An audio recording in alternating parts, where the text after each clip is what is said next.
तो आज हम लोग बात करने वाले हैं कुछ ऐसे एडिटिंग ऐप्स के बारे में जो काफ़ी मज़ेदार हैं और काफ़ी अच्छे हैं। तो चलिए शुरू करते हैं इस वीडियो को बिना किसी देरी के। तो चलिए दिखा देते हैं उन कुछ एडिटिंग ऐप्स को, फ़ोटो एडिटिंग ऐप्स हैं जो।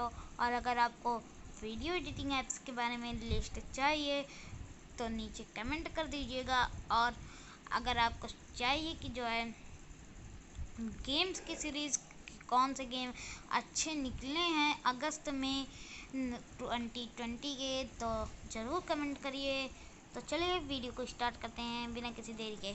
तो सबसे पहला जो हमारा ऐप निकल के आता है वो है हमारा ये स्नेक इन फ़ोटो। तो इसके लिंक आपको डिस्क्रिप्शन में मिल जाएगी।